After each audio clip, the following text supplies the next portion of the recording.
ਇਹ ਉਹਨਾਂ ਦੇ ਕੁੰਡੇ ਵੇਖੋ 100 ਸਾਲ ਹੋ ਗਿਆ ਕੁੰਡਾ ਹਜੇ ਤੱਕ ਵੇਖੋ ਆਬਾਦਕਾਰ ਵੀ ਨਹੀਂ ਲੇਕਿਨ ਹਜੇ ਤੱਕ ਕੁੰਡਾ ਪਾਵਰ 'ਚ ਹੈ ਜੀ। 1947 ਵਾਲਾ ਖੱਤਰੀਆਂ ਦਾ ਬਾਜ਼ਾਰ, ਹਰ ਪਾਸੇ ਪੁਰਾਣੀਆਂ ਦੁਕਾਨਾਂ ਨੇ ਤੇ ਇਹ ਦੁਕਾਨ ਤੁਹਾਨੂੰ ਅੰਦਰੋਂ ਦਿਖਾ ਲੈਂਦੇ ਆ।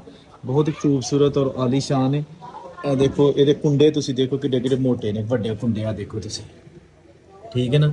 ਇਹੋ ਹੀ ਕੁੰਡੇ ਜਿਹੜੇ 1947 ਨੂੰ ਇੱਥੋਂ ਖੱਤਰੀ ਮਾਰ ਕੇ ਚਲੇ ਗਏ ਕਿ ਅਸੀਂ ਵਾਪਸ ਆਵਾਂਗੇ, ਪਾਕਿਸਤਾਨ ਹਿੰਦੁਸਤਾਨ ਅਲੱਗ ਨਹੀਂ ਹੋਣਾ, ਇਹ ਜਲਦੀ ਰੌਲਾ ਖਤਮ ਹੋ ਜਾਏਗਾ। ਲੇਕਿਨ ਰੌਲਾ ਖਤਮ ਨਾ ਹੋਇਆ ਔਰ ਪਾਕਿਸਤਾਨ ਹਿੰਦੁਸਤਾਨ ਅਲੱਗ ਮੁਲਕ ਬਣ ਗਿਆ।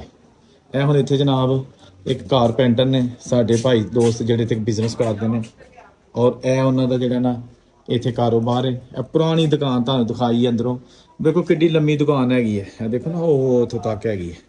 ਸਾਰੀਆਂ ਦੁਕਾਨਾਂ ਇਸੇ ਸਾਈਜ਼ ਦੀਆਂ ਸਨ। 1947 ਵਾਲੇ ਬਣਾਈਆਂ ਗਈਆਂ।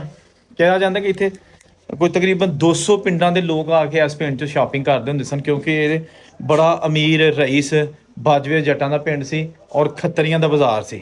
ਜ਼ਿਆਦਾ ਜਿਹੜੇ ਰਹਿੰਦੇ ਸਨ ਉਹ ਸਨ ਜੱਟ ਬਾਜਵੇ ਤੇ ਜਿਹੜੇ ਬਾਜ਼ਾਰ ਕਾਰੋਬਾਰ ਕਰਦੇ ਸਨ ਉਹ ਸਨ ਖੱਤਰੀ। ਤੇ ਇਹ ਬਾਜ਼ਾਰ ਅੱਜ ਵੀ ਤੁਸੀਂ ਵੇਖ ਸਕਦੇ ਹੋ ਆਪਣੀ ਅਸਲੀ ਹਾਲਤ 'ਚ ਮੌਜੂਦ ਹੈਗਾ 1947 ਦੀਆਂ ਯਾਦਾਂ ਵਾਲਾ ਬਾਜ਼ਾਰ।